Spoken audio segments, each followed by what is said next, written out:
Qan çalası. Axtarışa çıxmış dəstə çox ehtiyatla hərəkət edirdi. Bunun üçün ciddi əsas vardı. Hindular hərbi səfərə çıxmışdılar. Qabaqda kəşfiyyatçılar və peşəkar iz axtaranlar gedirdi. Qaladan 10 mil uzaqdakı meşənin içərisindən bir yol keçirdi. Dəstə bu meşə yolu ilə hərəkət etməyi qərar aldı. Çox çəkmədi. İz axtaranlardan biri cəngəlliyin kənarında dayandı. Mayor atını sürüb ona yaxınlaşdı və soruşdu. Nə var? İzini görmüsən? Bəli, mayor. Özü də bir yox, 2 atın dırnaq izidir. O bir qədər irəli gedib yenə dayandı. Mayora dedi. Qan böyük bir qan çalası. Qan, böyük bir qan çalası. Elə bir ki, vəhşi boğa kəsiblər. Gəlin, özünüz baxın. Mayor soruşdu. Necə bilirsən, bu qan kimin qanıdır? Çox güman ki, qoca plantasiya sahibinin oğlunun qanıdır. Məsələ aydındır. Onu Komançilər öldürmüşlər. Qətiyyən yox. Burada hindular olsaydı, onda biz 2 atın deyil, azı 40 atın izini görərdik. Bu doğrudur. Komançilərin tək-tək hücum etməsi şübhəlidir. Bu izlər nallanmış at izləridir. Komançilər nallanmış at minmirlər. Dəstə irəliyə doğru hərəkət etdi. Mayor iz axtaranın qorxunc kəşfləri barədə heç kəsə bir söz demədi.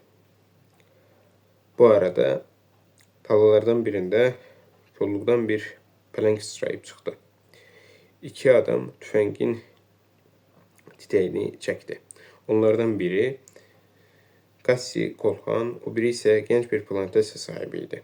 Güllələrdən biri cəngəlliyin bu gözəl heyvanını yerə sərdi. Kapitan inamla dedi. Əgər bu mənim gülləmdirsə, onun üzərində KK hərfi olmalıdır. Mənim güllələrim xüsusi sifarişlə düzəldilib. Gülləni çıxartdıqdan məlum oldu ki, kapitan haqlıymış. Güllənin üzərində onun rütbəsi, adı və soyadının baş hərfləri həkk olunmuşdu. Kapitan Kassi Kolhan. İz axtaran fikirli idi. Dəstə isə irəliləməkdə davam edirdi. Bu vaxt birdən atlıların hamısı atlarının başını eyni zamanda sərt bir hərəkətlə çəkdi. Meşə yoluna sarı bir at gedirdi. Onun belində oturmuş adamın başı yox idi. Bu qorxunc mənzərə qarşısında ən sağlam düşüncəli adamlar belə vahiməyə düşürdülər. Onlar dəhşətlə bu sirli atlıya baxırdılar. Bu atlı günün qızıl şüaları önündə qara bir kölgə kimi görünürdü. Rangerlərdən biri vahimi içində qışqırdı. Bu cindir. And olsun Allaha, cindir. Başsız atlı günəşə doğru yönələrək gözdən itdi. Quzğunlar uçub gəlir. Meşədə dəstənin rast gəldiyi qan çalasından 4 mil aralıda cavan bir oğlan yerə sərilib qalmışdı.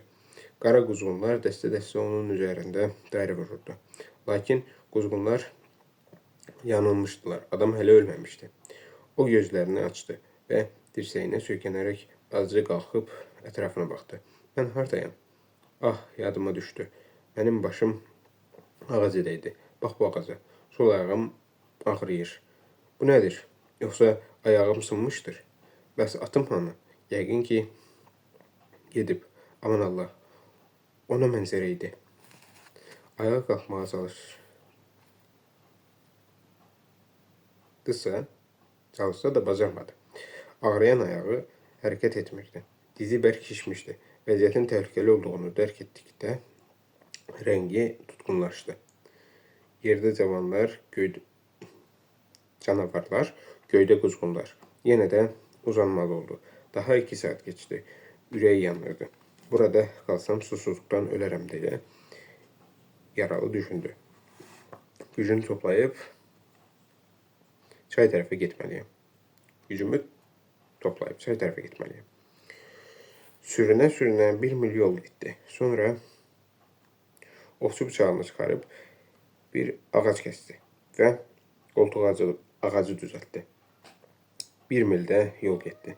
Birdən vəhşi heyvan ləpələri gördü. Çay yaxında olmalı idi. Qara quzonlar yenə başının üzərində idi. Yaralı tamam taqətdən düşərək yerə yıxıldı. Uzanıb qulağını yerə dayadıqda güclə duyulan su şırıltısı eşitdi.